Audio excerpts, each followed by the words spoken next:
Hey everyone, Josh here, and welcome back to Soil Smart Gardening from the Ground Up. In our last episode, we dug into soil texture, the sand, silt, and clay that make up the mineral part of the soil. Today, we're going a step further to see how those particles come together, how they build relationships, and create the architecture of the soil beneath your feet. We're talking about soil structure and porosity.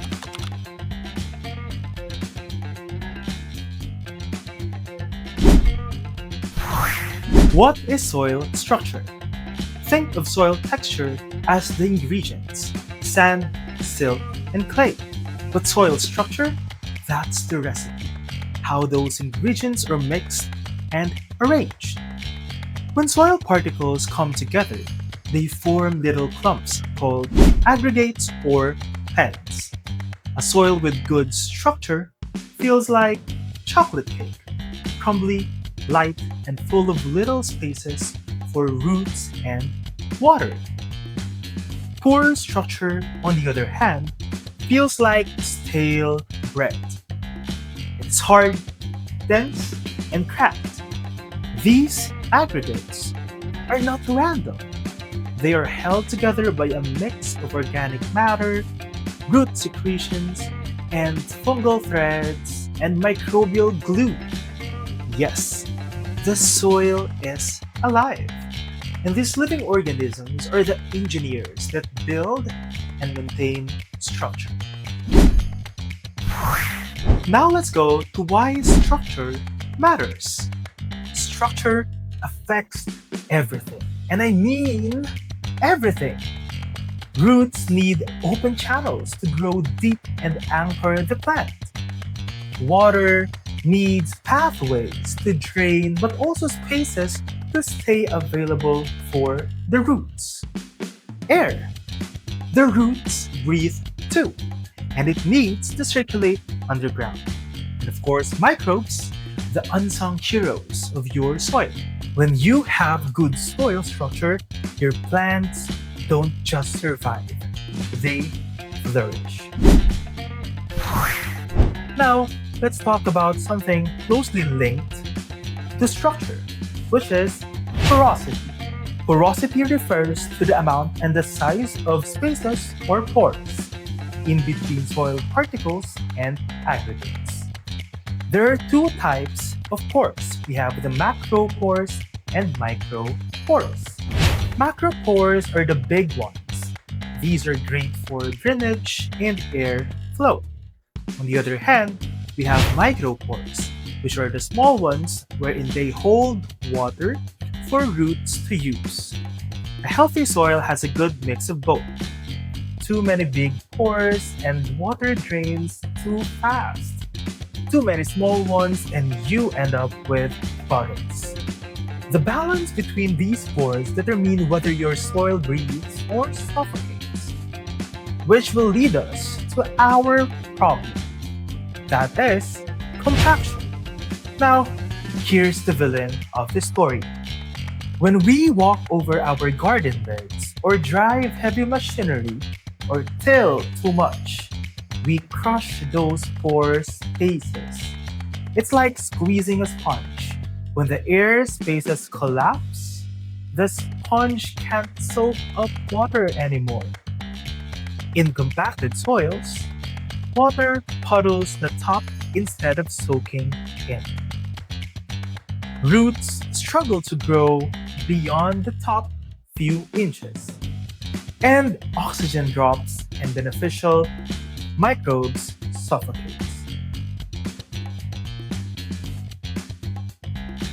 And yes, in Omaha, your clay-heavy soils are more prone to compaction. Clay particles are tiny, so once they are packed, they stick together like wet cement. Here's the good news. We can fix compacted or poorly structured soils. And the secret weapon? Organic matter. Compost, decomposed leaves, or aged manure. These aren't just fertilizers, they are builders. Organic matter acts like glue, helping soil particles stick together into stable aggregates. It also feeds earthworms, fungi, and bacteria, which dig tunnels and create pores as they move. Soil life literally engineers your soil from the inside out. And while tilling might seem helpful at first, too much tilling breaks apart these aggregates and destroys fungi networks. Over time, that leads to more compaction and not less. Instead, I advise to try no-till or low-till gardening. You can add compost on the top, let worms pull it down, and protect the surface with mulch.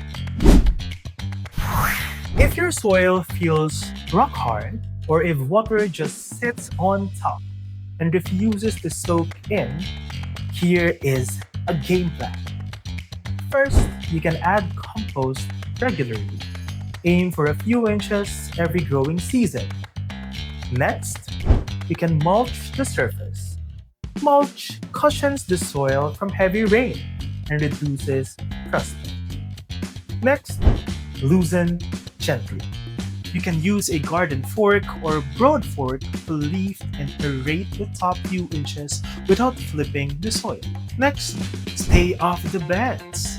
Designate pathways and resist stepping where your plants grow. Over time, these steps let your soil rebuild itself. You'll start seeing richer color, easier digging, and most importantly, plants that root deeper and grow stronger. Soil structure isn't just about particles, it's about partnerships. Roots, microbes, and organic matter all work together to build a thriving underground ecosystem. When soil has a good structure, it feels alive, soft, airy, and teeming with life. When it is poor, it feels dead, compacted, crusty, and silent.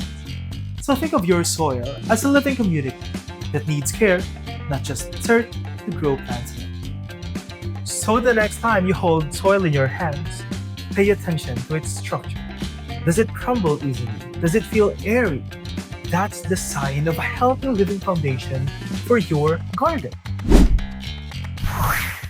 In our next episode, we are shifting gears to explore soil chemistry, how pH and nutrients affect plant growth, and how you can balance them for the healthiest garden possible. Until then, keep your hands dirty and your soil healthy. Again, this is Josh, and remember, if you grow it, you know it.